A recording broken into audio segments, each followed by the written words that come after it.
Everyone, welcome back to my daily blog. হ্যাঁ জানি, ভিডিওটা যখন তোমরা দেখছো ততক্ষণে হোলি অলরেডি শেষ হয়ে গেছে, তো কি করবো বলো, ব্লগটা বানিয়েছি, পোস্ট তো করতেই হবে না। সকালে উঠেই তো আমি স্নান করে নিয়েছিলাম, দেন পাশের বাড়ি থেকে কাকিমণি আর ভাই এসে আমাদেরকে রং লাগিয়ে গেল, দেন খাওয়া দাওয়া করে চলে গেলাম আবির কিনতে। তারপরে তো শুরু হলো আসল খেলা, সবাই মিলে এসেছে আমাদেরকে রং লাগাতে। যাই হোক, স্নান করে নিয়েছিলাম, তারপরেও ভূত সাজতে হলো। আমাদের অবস্থাটা জাস্ট দেখো, মানে রং মেখে ভূত হয়েছি। তোমরা কারা কারা কিরকম মজা করলে বলো তো হোলিতে?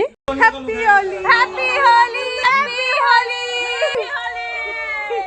ব্যাস, আমাদেরকে যখন রং লাগিয়েছে আমরা কি লাগাবো না, সেটা কখনো হয় বলো তো? মা এবার ধরেছে বৌদিকে, ব্যাস এদের রং খেলাটা জাস্ট দেখো একবার, মানে মারপিট লেগে গেছে লিটারেলি। আর ওর চুলটা দেখো, রং লেগে কি সুন্দর কালার হয়ে গেছে। তারপরে বৌদিদের বাড়িতে গেলাম, ওরা আমাদের একটু বিস্কিট খেতে দিল।